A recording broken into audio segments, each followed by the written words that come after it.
عن ابن عباس رضي الله عنهما أن رسول الله صلى الله عليه وسلم قال: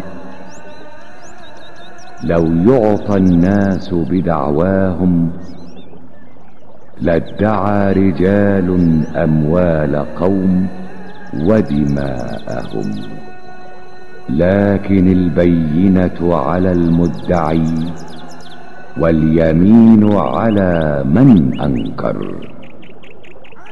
حديث حسن رواه البيهقي وغيره هكذا، وبعضه في الصحيحين.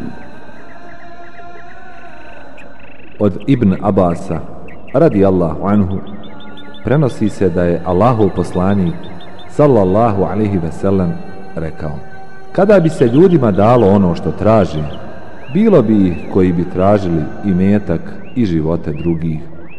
Međutim, onaj koji traži dužan je podnijeti dokaz, a onaj koji poriče zakletvu.